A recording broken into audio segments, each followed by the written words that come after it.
You're listening to the Wanderlust Swingers podcast with Aussie hosts Kate and Daryl. If you're curious about exploring your sexuality or the swinging, hot wifing and non-monogamous lifestyle, you've definitely come to the right podcast. Or maybe you just love travel adventures. Either way, we share our personal, sometimes juicy, sexy stories as well as swingers club and event reviews, interviews with other sassy people, and of course our global swinging adventures. We try to bring you a look into the diverse lifestyle that the swinging and non-monogamous community has. We hope you enjoy. Now let's get into the episode.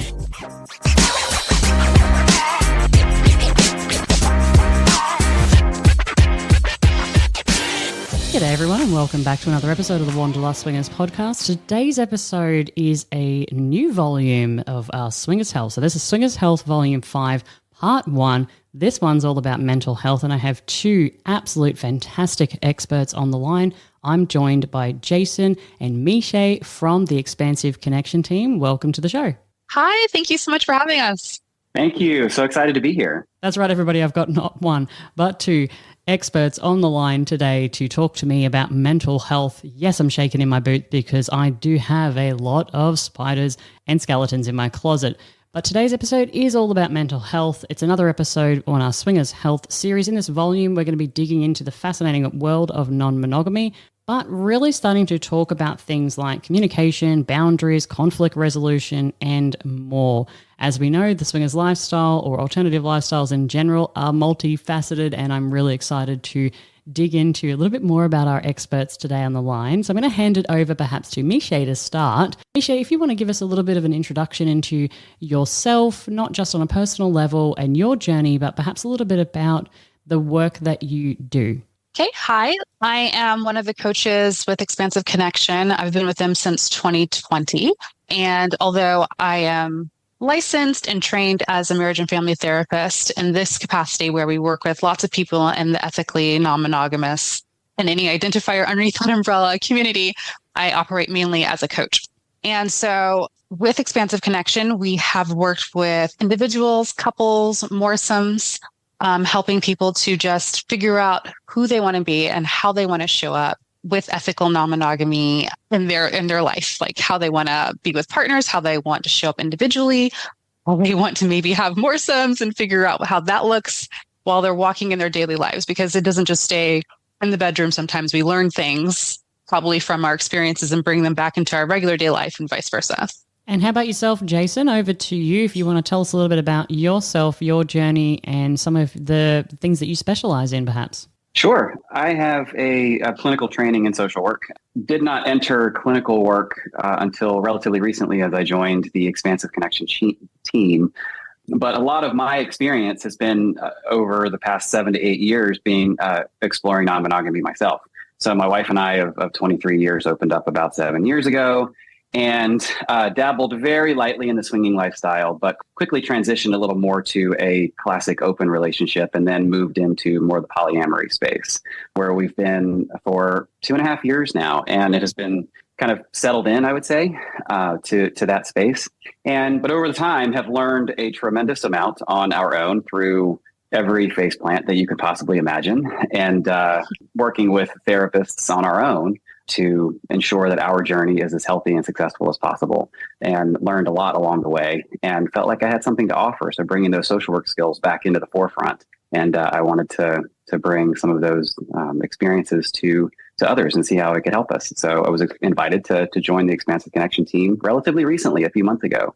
And I'm excited to bring that personal experience and professional background to this work as well. Yeah, we were super excited because there's so many gentlemen that we work with. They're like, I'd like to work with another man. And we were like, oh, we've got you now, like this covered. So we're super excited that he's part of the team.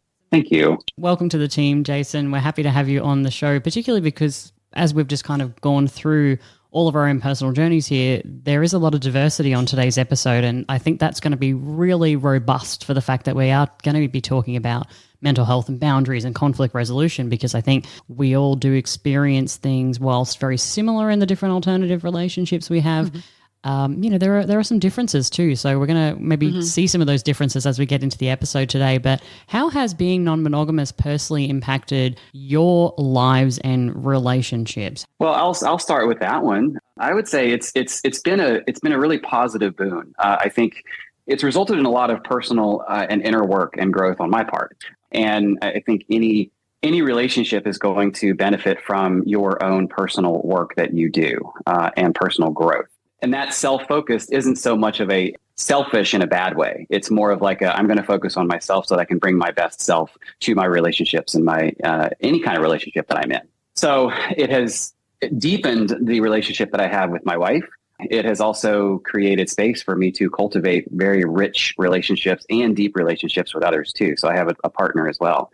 And outside of that, it's almost like it's been like a lifestyle, not lifestyle in the swinging way, but lifestyle kind of curation way. Like I've been able to curate my life in a way that brings a lot of value and meaning to me. So overall, it has expanded and enriched every relationship in my entire life. Anything from very deep relationships to even more casual style relationships, from work and even friends. So it's a lot of positive. It's been arduous to get there, and it's still a journey. So it's never ending, but overall, it's been wonderful. I don't know about you, Jason, but there's some days I wake up and I'm like, why did I choose to do this again? Like today feels really hard, and so oh, that's right, I tortured myself. Some of the things that I have, like especially when I get to those moments where sometimes they feel overwhelming or I have to dig a little deeper, I remember that there's fruits of the lifestyle and there's fruits of being E&M or poly or anything else like that. And so one of the things that I've personally found is that it makes me see myself. It's such a good mirror for who you are and how you show up in relationships. And even if you like things like, I think in monogamous relationships, we do a really great job of creating this beautiful dance that allows us to move around our attachment issues or around digging in deeper to figure out why we do what we do. And if it's actually working, we've just figured out like the proper steps to avoid all the pitfalls. It doesn't make us grow. Being in this relationship dynamic requires that you look at yourself. It requires that you do grow. It does require that you learn a new dance with your partner and actually address like attachment issues and how you show up. And if you're treating them based off of your values and their values in the relationship. It also challenged my communication skills. I was like, I'm a really great communicator. Are you kidding me? And then I started doing this and I was like, oh, no, I could probably go a little deeper. Your ability to be vulnerable and to be honest and authentic is kind of pushed to a different level in this space. Now, the podcast listeners can't actually see me nodding my head when the both of you are talking and sometimes raising my eyebrows and taking notes. So I feel like the both of you, Misha, Jason, you're going to see a lot of that on today's episode is me nodding and writing things down. I absolutely love the concept of it being a mirror, Misha, because when we first started in our journey in the lifestyle, I was quite a jealous person, but I couldn't really understand why. And through some therapy and some cognitive behavioral, I understood that one of my schemas was like an abandonment issue and all these sorts of things. And then I started, you're right, I had this mirror and all of these new inputs around me. And I went, aha, this is why I am the way that I am. And this is going to be my trigger or my reaction to something. And it was confronting to actually work through those things with Daryl to openly admit, I'm jealous right now, I'm having a trigger. And I remember it being very, very difficult in those first few years, and now it's kind of subsided a little bit. I've become a bit more aware of myself. Maybe it's an age thing as well, and so I'm easy. I have more ease to talk about that. But you both just said some fabulous things about the lifestyle, but I do want to put you on the hot seat. Now, throughout the episode today, I am going to put you on the hot seat. This is where I like to ask some questions that might be a little bit uncomfortable, might be a little bit taboo. I'm actually going to start with Jason on this one because, Jason, you did start that whole sentence with some really, really positive things. And only at the very end did you kind of say, yeah, and also things have been a little bit hard.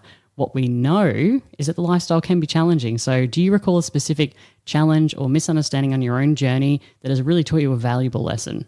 This question is almost somewhat hard to answer because there are so many. So I know I did give a positive brush when I was describing, but all of that is within the context of all of the quote unquote growth opportunities that have come along the way. Absolutely. And there have been so many that sometimes it's even hard to distill down good examples. I can go anything from the very first time I saw my wife kiss somebody else that I thought I was going to be okay with. And when I actually saw it in real life and saw how another man kind of treated her, I had never seen that before. And this was something as relatively now benign as a kiss, but that is a huge thing the very first time that you see that, if you've been with somebody for a really long time. And that was an experience that I just have this visual in my head, and I will never, ever forget it. I'm like, why are you treating her that way? Why are you touching her that way? She didn't ask for that. I don't do that. Yeah. And I had to learn, even in that moment, to be like, well, I can't freak out right now. I just need to figure out what is my limit, and when can I raise my hand and say, I think we need to exit, and I really need some support here. All the way to the very first time she went on a solo date for many hours, and I was on the ceiling freaking out the entire time, waiting for her to come home. Michelle mentioned the attachment issues. I mean, those are the things that really came to the surface. Yeah. I realized how attached I am to this partner of mine that I've been with forever, and how much even of my identity is wrapped up in that attachment with her. So some of those realizations are only going to come up when you actually experience these things. You can do everything you can to prepare intellectually and reading and talking, but until you actually experience it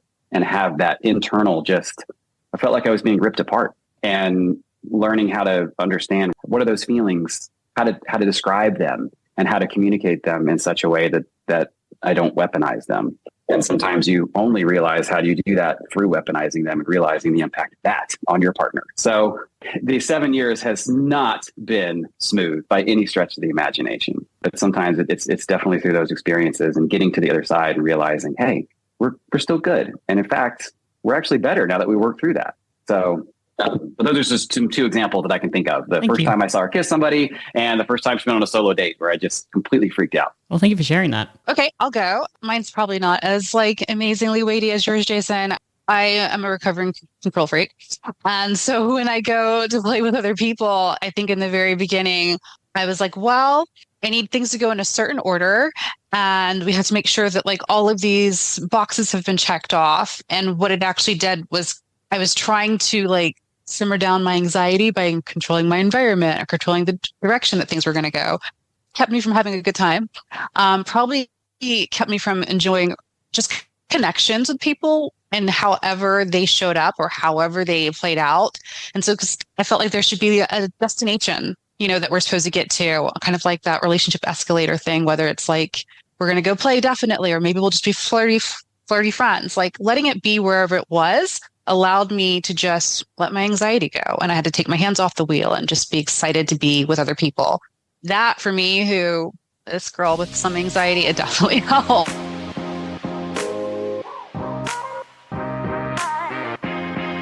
All right, so we've got two fabulous segments that we're going to really dig into today. The first segment is about communication, and the second segment is about resentment. I know, guys, this seems super heavy. Bear with us, though, because there's going to be tidbits and gems in here as we dig into these topics, particularly for everyone. I know that you thought I was about to say particularly for newbies, but you're wrong there, because we all do get it wrong continuously because it is a journey. So communication, first of all, I know what the cliche is, right? People say communicate as much as people say location. When it comes to real estate, yes, fine, we've heard it, whatever, but let's really get into it. What are the intricacies of effective communication, setting boundaries, maintaining open and honest conversations? Jason just mentioned earlier in the introduction about seeing his partner experience things for the first time and feeling a certain kind of way about that. And it's then, well, when do you communicate that with your partner? So how do you define effective communication within the context of the alternative lifestyle, swingers, polyamory, etc., and why really, truly is communication so crucial? Can you really fuck it up? You don't have the communication. Yeah. No, that's a great way to start that off. Yeah, I think communication, we can take it for granted when you're coming from your monogamous world as you try to transition into a non-monogamous space. And I like to think of it as more of it's a conscious communication. It's learning how to speak the things that maybe just go unsaid for most of your life, bringing to conscious awareness those things those narratives that you spin out in your mind, and trying to stop that from happening, and even speaking them out into the world so that they don't have control over you. I think that's what happens, especially in non-monogamy, is unsubstantiated narratives start to build up in your head because you're feeling a certain way. And then those narratives lead you to react in a given way with your partner. So learning how to stop that narrative from spinning up when you have a frustrating feeling, and instead learning how to communicate that feeling to your partner in a way that your partner can receive, absent of meaning, absent of value per se. That it's like, hey, I just feel uncomfortable. I'm not exactly sure why. I just saw this thing for the first time. I thought it was going to be fine, and I'm not. I now feel uncomfortable. Can we just talk about it? Doesn't mean anything that, happened that was wrong.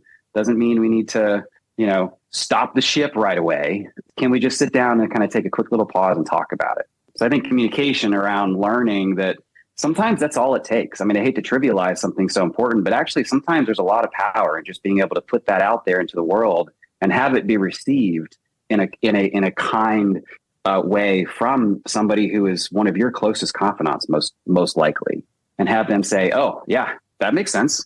And sometimes, honestly, sometimes that's all it is. That's all it takes. But it's how that delivery is made, how that communication delivery is made to your partner. Let's touch on that then. You said how the delivery is made. Let's, as a group, maybe talk about some of the communication mistakes we've seen. But I'm going to hand it over to the both of you, though, to talk about how these could have been avoided, because I have been somebody who's made a lot of communication mistakes in the past 10 years of my journey. So what are some of the common mistakes, and how can we avoid them in real life terms? So I actually want to know, physically, emotionally, how can we actually give us some tools? Help us. How can we avoid them? I love the fact that he stated that there's like a narrative in your head. Our brains will make sense of things, right? And normally if we look over and our partner's having maybe what we consider to be too much fun with someone else, we might be like, oh, like that too much fun is reserved for me. Or you get your lid flipped. You're like, they just did this weird like tongue twirl thing. I've never seen this tongue twirl thing, and then you're just like, what's going on here? A lot of times when we see our partners doing something different or new or unexpected or just hits us differently, there are sense of community, there are shelter, there are safe space, and we think that's being threatened and taken away from us. So what happens with that is that our lids get flipped, right? And so our bodies are saying like, bear the hatches, we're done, this is dangerous, we're going to lose things. And so we have to start figuring out how to regulate ourselves so that we can at least have effective communication with the other person. But you can't do that when you are triggered to the hilt. And so one of the things that I know that I've found with other people is like, you can't, it's really difficult. The reason people shout at each other is because they can't hear each other. Mm-hmm. Right? Isn't it the irony of it? We're shouting because we can't actually hear each other. So how do you begin to calm down that concoction of hormones and emotions and fear that's running around in your head? And so sometimes it is regulating, like, I don't want to talk about this right now, but maybe I just need a really tight cuddle. Sometimes that looks like I need 10 to 15 minutes to just go do something that matches my heart rate. So that might be like swimming in the pool or walking around the hotel really fast or going for a jog. Maybe it is doing like a nice fast-paced yoga meditative state until you're able to have a conversation with someone where you all are able to hear each other. Just be able to put those lids back down a little bit. I don't know about anybody else, but my favorite thing to do is eat ice cream and go for a walk, right? So I'm doing body temperature changes. I'm also moving my body. I'm also getting grounded. It's like one of my favorite, like all-encompassing things. So if you guys ever see me at a hotel takeover and I'm eating ice cream and I'm walking, just let me be. I'm putting my lid back down. So those are the things I think about. Also, one of the things that Jason said that I thought was amazing was like assigning judgment to things. And so one of the things that sometimes I find helpful for people who, like, if you assign judgment to something immediately, then your wall is up. The thing that helps to keep the wall down or slow it from like jumping up is shifting from assigning blame and judgment to curiosity. What about this did I miss? Can I see this in a different light? Maybe I don't have all of the information and facts to make that judgment. And so we're giving our partner the benefit of the doubt by sitting in curiosity. Misha, you just said there, I don't want to talk about it right now, and you also then gave the example of let you be if I see you walking around with ice cream and walking, which I'm just made a mental note of. How would one person in the relationship who needs, and there's probably a very specific term for this, but if I need kind of closure or I need to argue or I need to talk now, and your partner is more of a I need 10 minutes, I need an hour, and then I will regulate and come back to you. How does that work when you've got two very polarizing? Because the person who wants it fixed now is going to struggle to shut up and is going to keep asking questions, keep nagging, keep picking. What advice would you give to that couple? And the reason I'm asking that is because that is Daryl and my dynamic. So feel free to school me. For most people who are anxious, like it's not going to be your day. Like the thing you have to do is let that person take their 10 minutes, because if not, you're just in the pursue or withdrawal cycle, right? Where you're like, come back, I want to talk. And the person's like, no. What you have to do is you both have to stop, turn towards each other and say, I'm going to give you your space, right, that you need. And then your partner needs to look at you and say, thank you for that space. I am coming back in exactly 10 minutes. Like it's 4 or 5. I will be back at 4:15 and we will have the conversation. And if you continue to show up at the 4:15 mark, what you do is you build trust in the fact that if you are going to go away and regulate yourself, that you are coming back to have that conversation. Because that's like kind of plays off of like abandonment issues a little bit. Like, I don't trust that you're going to come back and resolve this with me. And you're creating a new narrative when you do that. So the pursuit and withdrawal is what you said. So I have to do some more research on that. Thank you very much. I did not coin that. That's Sue Johnson, I believe. And it's pursue or withdrawal cycle. So I'm not that brilliant. It's her, but it's a really good cycle. Yeah. Well, I'll definitely be looking into that. Can one of you maybe share a success story where setting clear boundaries with intentions significantly improved a couple's experience in the swingers lifestyle or alternative relationships? Sometimes this can be challenging because there's a lot about this. You don't know what you don't know. So sometimes setting up, anticipating boundaries or anticipating kind of the kind of walls of safety that you want to put around without actually knowing how you're going to feel in that can set up a false sense of security. So I think there is a balance to be struck between you want to set up as much as you can these kind of walls of security. But they have to, in my opinion, they have to be flexible and loose, because sometimes they're going to make you think you're going to be okay when you're actually not. And there has to be grace to be offered that you're actually not going to be okay. I've had that experience in my own life where I think I'm going to be fine with how things are kind of set up. The kissing example is a good one. But then it happened. And I'm like, I now that what I thought was going to be safe now can't. Now those boundaries help because they help me articulate, hey, we set this up. Now I don't feel good anymore. Can we please take a step back and talk about it? And to be on the receiving end of that request can sometimes feel like a mandate that you did something wrong or that you kind of missed the mark. And there has to be, I think, learning on the receiving end of those types of requests that this is not an indicator that I fucked up. It could be, but it doesn't have to be. It can be, hey, my teammate here, my partner in this instance, needs my help. And something I did result in a feeling, but it doesn't mean I did anything wrong. So we're talking about communication strategies that can help to facilitate that type of environment for that healthy back and forth between the two, in this case, a couple, to allow for that pause, that a very, very valuable pause moment in both instances where we can say, let's just pause whatever's going on right now, take a break, and then come back and actually talk about it. Because often this communication can kind of lead to, if you're thinking that you did something wrong, then you're automatically going to go into a defensive place. Yeah. I love the idea of a pause. I think there's so many spaces where a pause is so crucial, whether it's you're in a playroom and you're in a big puppy pile and you get overwhelmed, because it's really sexy. That has happened to me before. And I was like, I just need to breathe. So I didn't know that you could do a pause at the time. And so when I left, people thought that I didn't want to play. And so when I came back to what I thought was going to be an amazing puppy pile, there were no puppies. And I was all by myself. And if I had been able to say, I would like to pause for a minute and I'm coming back, you guys are just hot. I'm just like, since really we've reached another level that I wasn't ready for, I could have continued to play.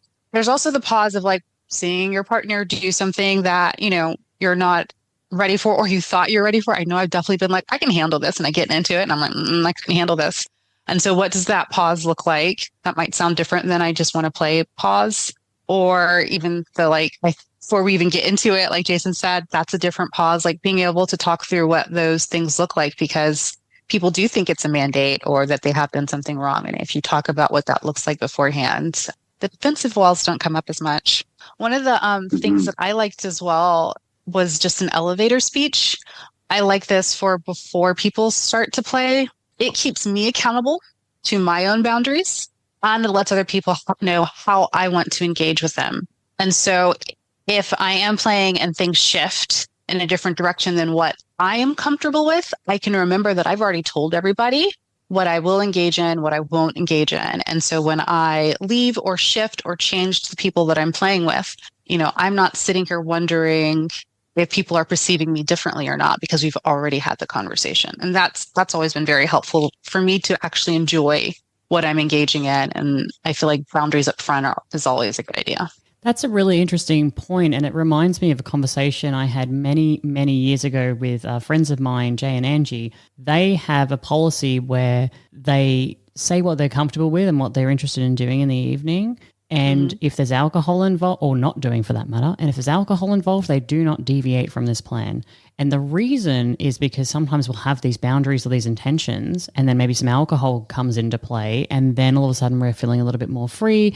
And so they have a policy now where, say, Angie says to Jay, you know what, I'm actually just keen to socialize tonight, and I'm keen to maybe get a little bit flirty on the dance floor, and that's it. And then she has some margaritas, and then all of a sudden she's like, I'm going to go fuck this guy. And then Jay's like, you know what, full stop, hold on a second. Here's our intentions. There's now alcohol in play, and I'm uncomfortable with this situation. So you kind of just reminded me of that. And I always thought that was great advice. Yeah, I love a good elevator speed. I'm all for knowing where your boundaries are, eliminating as much anxiety and guesswork out of it as possible. Because when the sexy gets really turned on, our brains get stupid. That just is what happens.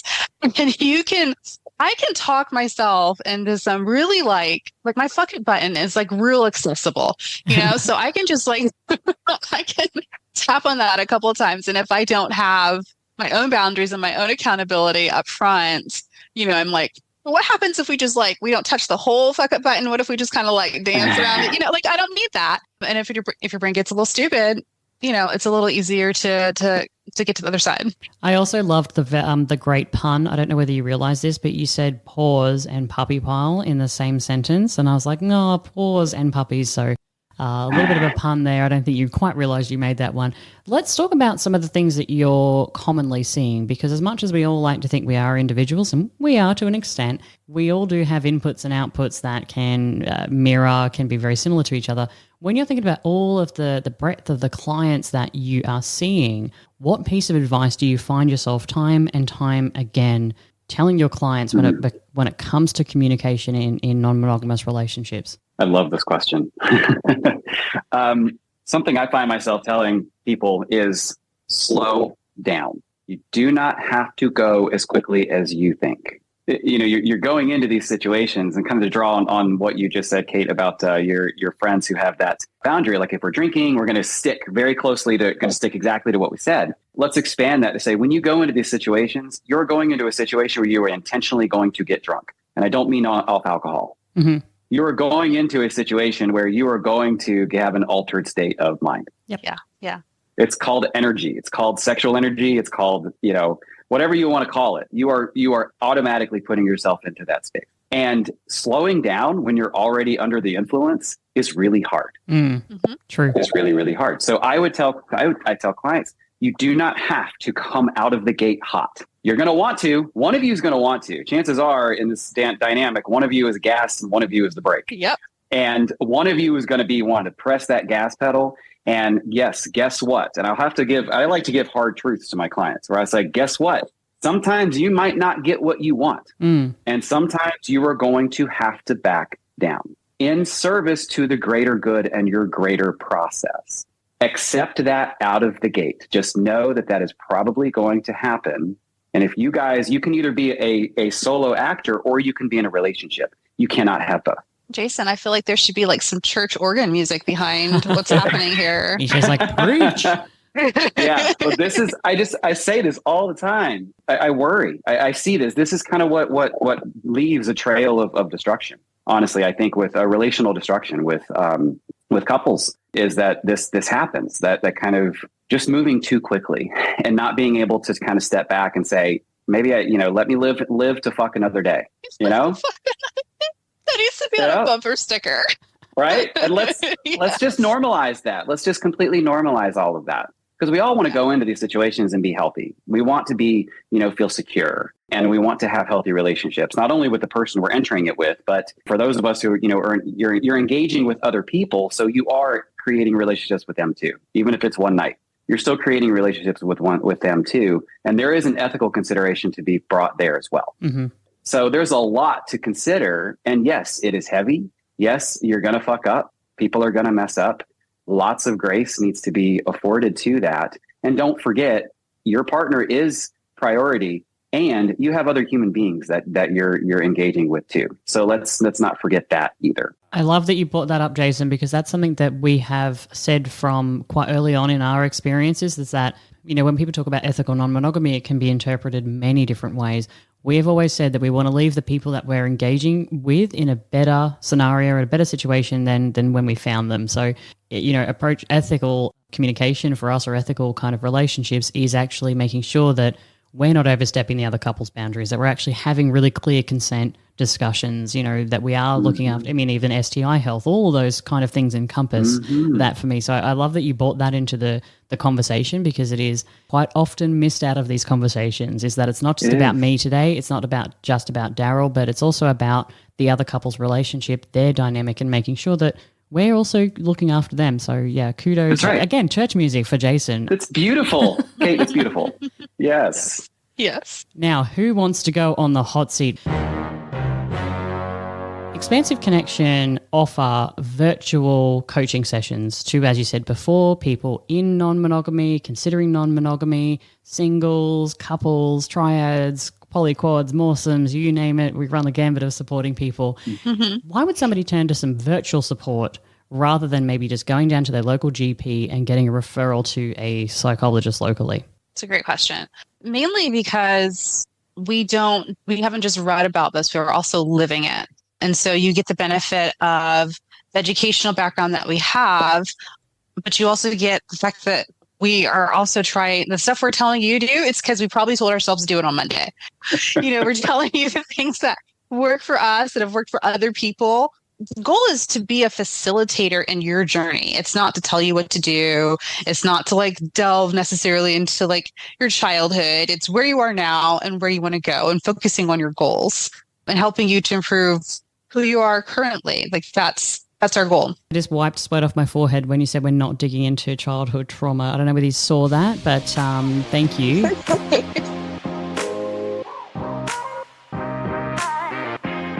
Speaking of resentment, let's get into today's second segment, which is about resentment. And I know even in Jason's example, in that first section, the brake, the gas, the brake, you said go slow, etc. I know that some of these things can even bring up resentment. When you've got somebody who wants to go fast and then you've got somebody who's wanting to go a little bit slow, that can really create a lot of challenges within the lifestyle. So how we deal with resentment, misunderstandings, we're going to talk about conflict resolutions and tips for fostering a positive relationship environment. First question to really kick us off is, what are the common triggers for resentment in non-monogamous relationships specifically, and how can people navigate that? That's a good question. Some of the ones I find the most are the gas and the brake. Somebody wants to go faster, somebody else wants to go slower. You also find that there are people who were like, I'm going to try it, and then they get into it and recognize this actually isn't for me. And their partner's like, I really enjoy all of this. What are you talking about? Now we have all these friends and these couples, and the other person's like, yeah, I did it because you were really into it. And I thought maybe at some point it would take off for me, and it just didn't. And so having to readjust or find a new normal that works for both of you can create a couple of resentment gardens on that journey. Yeah. How would people navigate that then? I mean, to that example, how do you help that couple? I mean, what do you actually say to them to help them kind of get over this hurdle of, I want you to be sluttier on the weekend, Kate. See those 5 guys? Go out and do the 5 guys. And I'm like, well, I kind of need to warm up a little bit. Maybe 1 guy is what I'm thinking. How would you talk to us as a couple, or what techniques would you give me to navigate that? One, I think kind of like what Jason's already mentioned previously, is when I think of E&M and the lifestyle or poly or anything else like that, I think of it as an accordion, and you get to be small and you get to be big and you get to go back. There's no one note that you have to be at the entire time. And so, there might be some time where one person on the weekend is all you can manage. And that has to be respected just as much as if, it's Christmas time and you've been on a high and 5 guys in one night is like, sounds like the new quota. Both of those things have to be respected. Also, if you've had 5 guys a night for the last 2 years and your partner's like, we are living the life, and you're like, fun, sometimes acknowledging that there might be some grief to how you thought it would go, and giving space for that grief to be sad and disappointed in where you're at without it creating blame and pointing to your other partner. It's just, this is the space we're in right now. And if there was a misunderstanding or there was a broken boundary, how would a couple go about rebuilding some of that trust? Like, what would you tell a client if they came in and they said, we decided X tonight or at this event, like I said, we're going to a hotel takeover. We decided X and then Y happened. And then there's now all this mistrust. Maybe there's misunderstandings. I went in and I promised I was going to be with 5 guys and then I was only with one. Can kind of swing the other way too. I think often we think there's this misunderstanding or breach of boundaries and it's always someone over pushing the limits. Sometimes it could also be the other way. So how would you help clients kind of rebuild that trust? Rebuilding trust. Trust is often broken in egregious ways, possibly, but also trust can be broken because of uncommunicated expectations that people set up. And I think especially in non-monogamy, and this is kind of going back to kind of bringing up to conscious. I mean, we unconsciously set up expectations for our lives, whether it's in relationship or whether it's just, no matter what. And I think that's our default way of operating in the world. It's a survival mechanism. It allows us to make quick decisions and move through the world efficiently. And generally it can work relatively well depending on what area of your life you're in. But when you're navigating, I think, non-monogamy or in particular, and external relationships or additional relationships, whether they're casual in a swinging space or whether they're more deep in more of like a poly type of space, the effort to continue to bring those elements to consciousness is really important because those expectations are still going to set in. So when you're navigating, I think just understanding that that's going to happen. I think there's a lot of like permission that we can give to people. Almost like permission to make a mistake, permission to kind of miss the boat. Doesn't mean that we did it intentionally. Doesn't mean that we wanted to hurt our partner. And learning how to offer grace for those mistakes can set the stage for what it's required to rebuild that trust to get us back to a new level, a new kind of baseline. Because you can't operate from the same baseline that you came in from monogamy. So if we start from there, out of the gate with offering that level of grace, hey, you messed up. I forgive you for that. But that doesn't mean that we can't talk about the impact, how that hit me. So let's talk about how we're going to move forward next time. And having that level of open dialogue and going back into communication, having a level of transparency that you haven't even necessarily done before. Talking about those depths of feelings, talking about what kind of impact that had on your feelings of security within the context of your relationship. Those kinds of conversations can help to already set the stage for rebuilding that level of trust with your partner, that then you are going to need to have some more experiences, some restorative experiences, like Miché had mentioned a while back about, trusting, hey, when you come back, if you say you're going to come back in 15 minutes, if you agree to that, you need to do it because you have to rebuild those. You have to put those credits back into the bank, if you will. So I think it's a multi-pronged process, setting the stage for rebuilding trust and then actually doing the actions that are required to rebuild that trust and build those credits back into the bank. It's like you kind of have to do both. And throughout that, you just said, offering grace, you just said actions, for me, I think when I listen to both of you speak and I think, yes, this all sounds absolutely fabulous. And in this perfect world, this perfect relationship, our lid hasn't flipped and we're being hyper intelligent and empathetic people and everything's going fantastic. What we know is that doesn't happen and it's quite the opposite sometimes. So have you got any actual kind of hard and fast strategies or tips to offering grace, to creating that space where you can be supportive? Is there anything you, again, help me, offer me some tips here. How can I physically do these things? It's great to hear about them, but how can I put them into practice? Is there anything I can do? Well, one of the things I like to do is create repair throughout the whole journey. So if you're going to a hotel takeover or you're going to like a club, it's checking in with your partner before you guys even go there And then it is checking in with your partner while you're there. And then it is checking in with your partner afterwards and debriefing with them. So there's like this continuity that happens throughout the entire engagement where you're still saying like, I'm your safe person, I'm your attachment person, I'm checking in with you to make sure that you're okay. And then no matter what happens, whether it's good, bad, sitting in curiosity, building trust, we are continually meeting back. Like I like to call it like rolling to the middle of the bed, like we're continuing to come back to each other.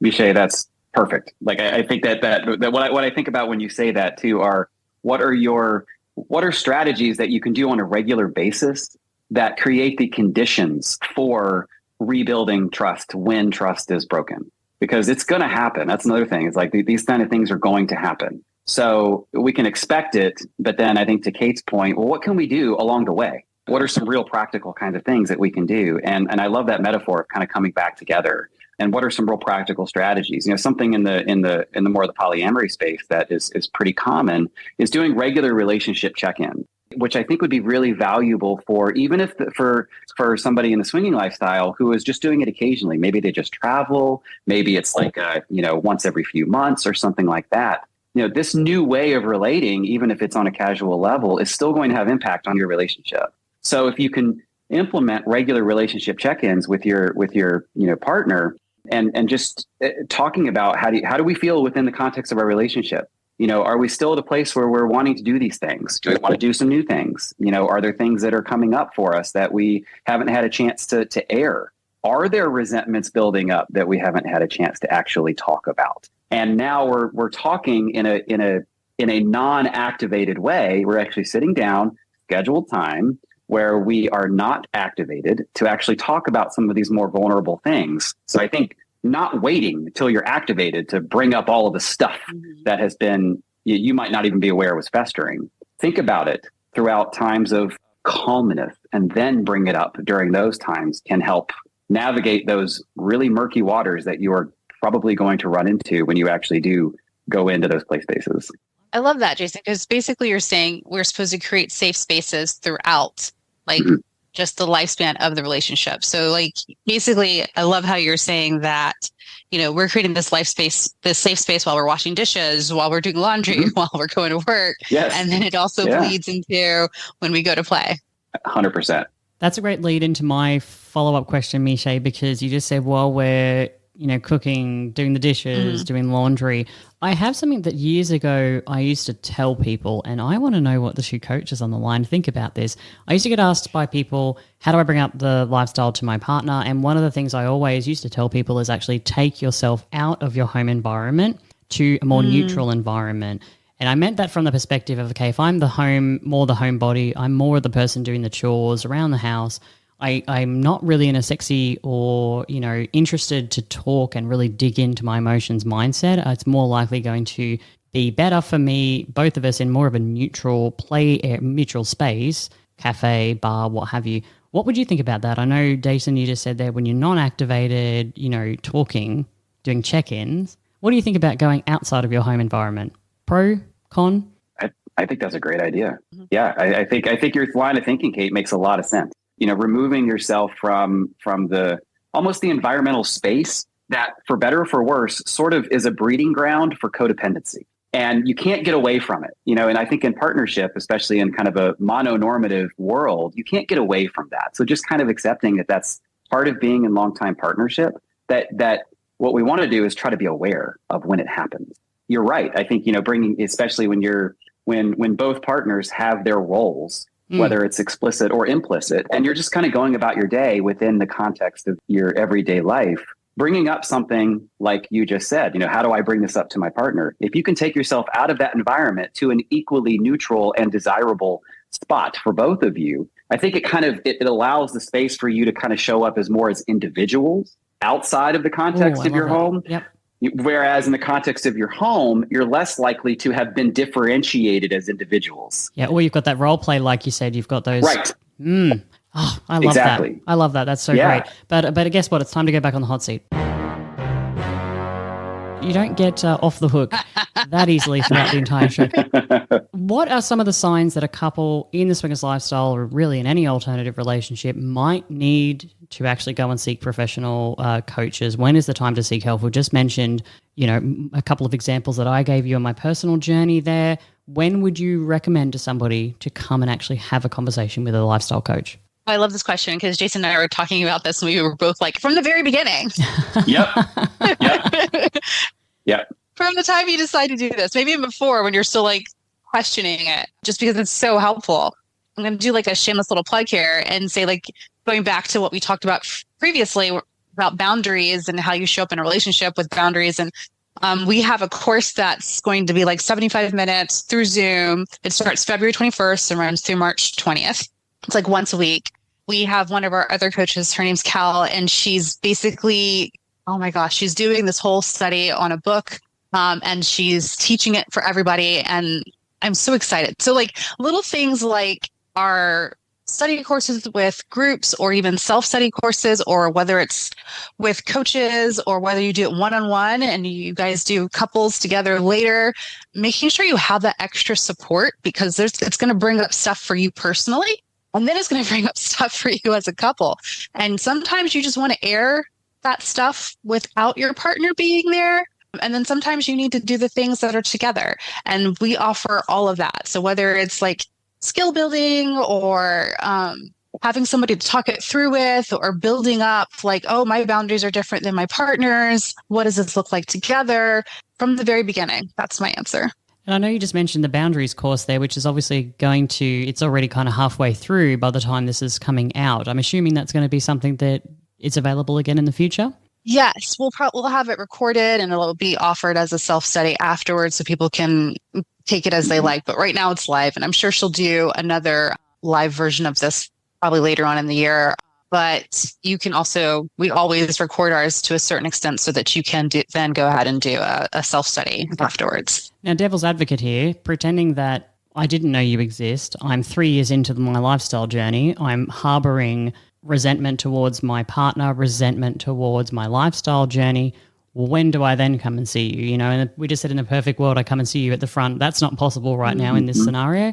When does it get beyond the ability for me to manage this with my partner?